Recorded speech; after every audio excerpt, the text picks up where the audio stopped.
Now, who could ever forget Super Typhoon Yolanda? Not too long ago, one of the world's strongest typhoons to ever hit land left 6,000 people dead.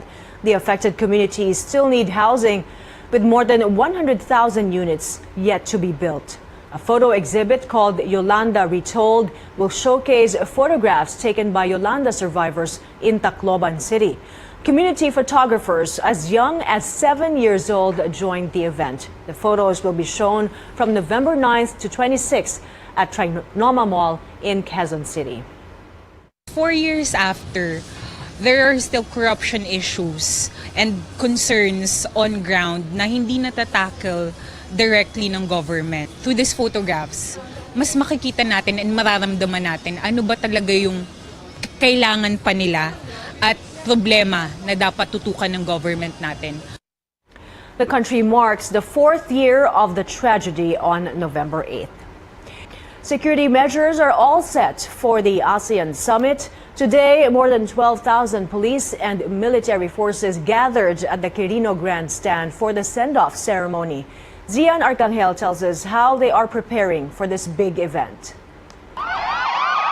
More than 60,000 police officers, soldiers, and emergency responders are ready to secure 21 world leaders and thousands of delegates in the upcoming ASEAN summit. They're manning areas in and around the venues in Metro Manila and Pampanga. Thousands of land, air, and sea vehicles are also being deployed. PNP Chief Ronald De La Rosa says they are monitoring security threats to the summit and urges the public to immediately report any suspicious activity or person to the police. That's to prevent incidents like the attack on Resorts World Manila in June. Wala tayong na-monitor na ASEAN-related threat na pwedeng usbong, but hindi pa rin tayo magkumpiyansa. Please help us monitor lahat ng tao sa paligid ninyo kasi hindi talaga ma-monitor ang security forces yung mga posibleng lone attacker. At the ceremonial send-off for security forces at the Quirino Grandstand, members of the Regional Public Safety Battalion showed how they would deal with protesters in a mock rally. The police say they will exercise maximum tolerance during rallies unless they turn violent. To further secure the delegates, starting November 8th, there will be partial and full lockdowns of some major roads for ASEAN convoys. Authorities are advising motorists to avoid NLEX and EDSA, where enforcers will implement a stop-and-go scheme every time a convoy passes. Malay natin kung sino yung mga sumisingit. Hindi natin kilala. So, ang ano dito is, sisingit ka, babarahin ka. Baka magkaroon tayo ng aksidente. Interior Undersecretary and Officer in Charge Catalino Cuy says cellular signals will not be jammed throughout the summit. He told security teams of visiting countries not to bring jamming equipment as the government is confident of its security preparations.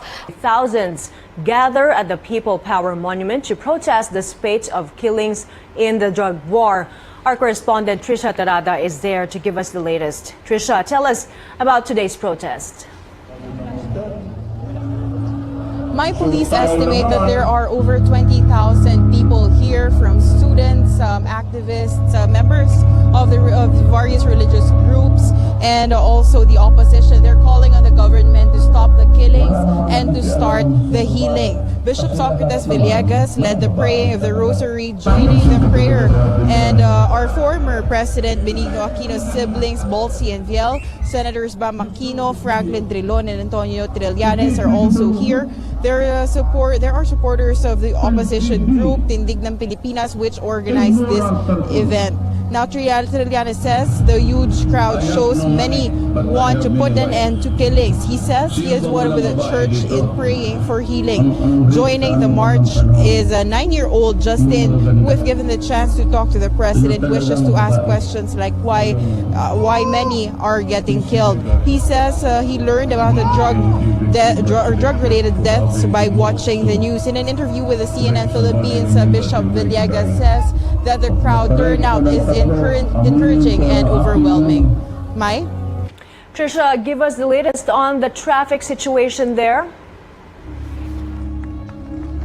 Well, Mai, the MMDA advises motorists to take alternative routes because of the ongoing rally here on EDSA northbound, particularly in the White Plains area. Mai? Tarada there reporting to us live from Ortigas. Now, colleagues and fans continue to pay tribute to actress Isabel Granada, who passed away last night. She was 41. Actress Asunta De Rossi tweets, "My heart goes out to her family, especially her young son." At Drolan Lagasvi says, "Granada will always be one of the 90s kids icons." And TV host Daphne Osenia Paez tweets, "Rest in peace, Isabel Granada, too young." Actress and host Camille Prats remembers Granada as one of the nicest people she knows in the industry. And at Garcia Jazz says, "Granada reminded us to seize every single day with our loved ones." Granada fell into a coma last week due to aneurysm while on a business trip in Qatar. She is survived by her son, Hubert, her partner, Arnel Cowley, and her mother, Isabel. The first day of the bar exams is over. Family and friends of bar examinees showed support as today's aspiring lawyers take a crucial step to becoming members of the Philippine Bar. Our AC Nichols has this story. More than 7,000 aspiring lawyers begin taking the bar exams, the first of 4 Sundays of November at the University of Santo Tomas. The bar exam is known as one of the hardest government tests. The examinees face added pressure this year, as last year more than half passed the bar, the highest in 30 years. Basta fight lang. Very taxing siya. Maraming coverage. Tapos mapagod talaga. Go lang. I don't know, I'm just trying to prepare myself for the next subject. I'm just trying to forget about the political law examination, just to keep my focus on the next one. Their families are there to provide support, sending the examinees off early in the morning and waiting for hours outside the university, ready to give comfort.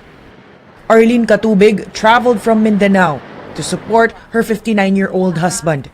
2 years siya piniprepare niya ang kanyang sarili. Sana pala rin kasi magastos. While Arnold Vores roots for his fratmates.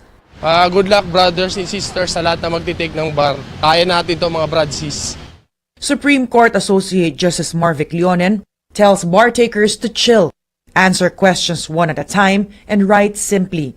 SC spokesperson Theodore Te also reminds examinees, give clear and concise answers, write with readable penmanship, and use good grammar.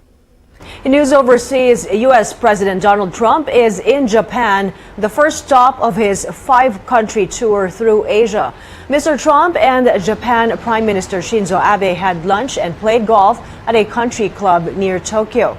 Mr. Trump spoke before American and Japanese forces at an airbase near Tokyo. He highlighted the strength of the U.S.-Japanese alliance and warned against underestimating American resolve. No one, no dictator, no regime, and no nation should underestimate ever American resolve. Every once in a while in the past, they underestimated us. It was not pleasant for them, was it? It was not pleasant. We will never yield, never waver, and never falter in defense of our people, our freedom, and our great American flag. During his 13-day trip, President Trump will carry out high-stakes talks with the leaders of Japan, South Korea, and China, and attend days of summits in Vietnam and the Philippines. Authorities arrest Minhati Madrais, the Indonesian wife of Maute leader Omar Maute, this morning in Iligan City. Police also recovered materials commonly used for improvised explosive devices. Our Rex Remitio has the details. Police and military forces have arrested Minhati Madrais, the Indonesian wife of Maute Group leader Omar Maute. The 36-year-old Madrais was taken from her house in a subdivision in Barangay Tubod, following a raid where authorities confiscated 4 blasting caps, 2 detonating cords, and a time fuse. These are materials commonly used in making improvised explosive devices. Midrais is included in the Defense Department's arrest, search, and seizure order to stamp out rebellion, issued at the height of the Marawi crisis and when Mindanao was placed under martial law.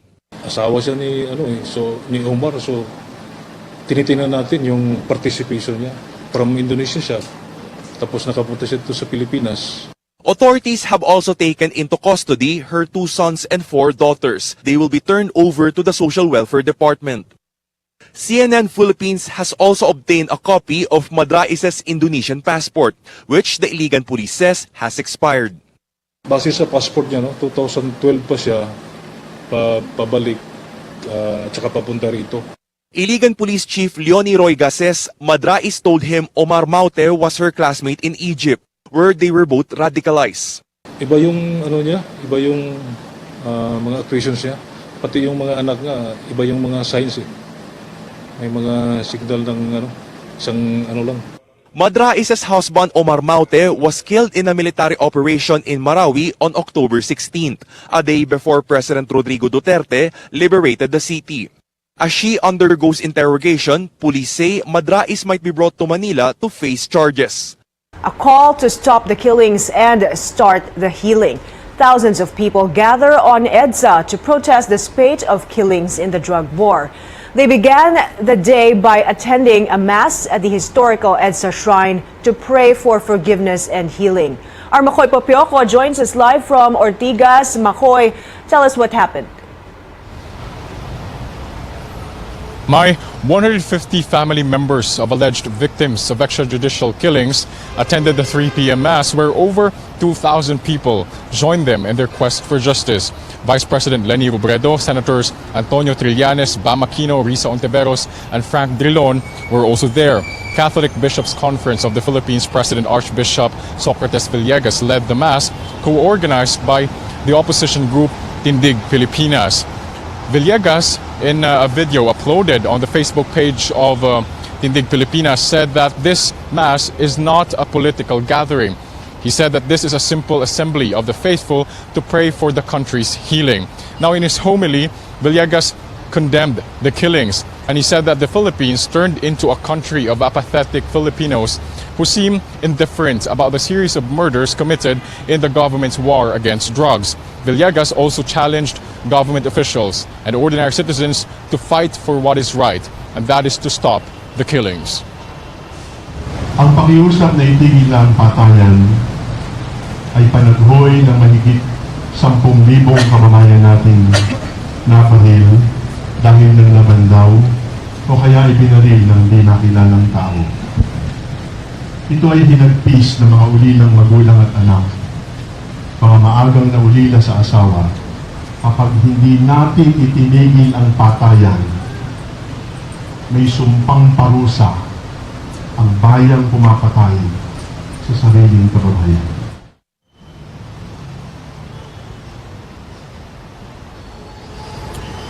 The Mass has ended at 4 p.m.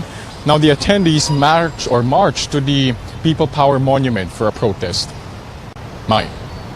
Makoy police say tens of thousands are now at the People Power Monument to continue their protest. But tell us about what to expect in the weeks to come. Well, this Lord Heal Our Land Sunday Masses will kick off the 33rd day of praying the Rosary. And the faithful are also encouraged to receive the Holy Communion every day until December 8th, or the Feast of the Immaculate Conception. And this Mass is happening in all parishes all over the Philippines. In fact, there's a similar protest happening now in Cebu. Makoy Popioko joining us live from the EDSA Shrine.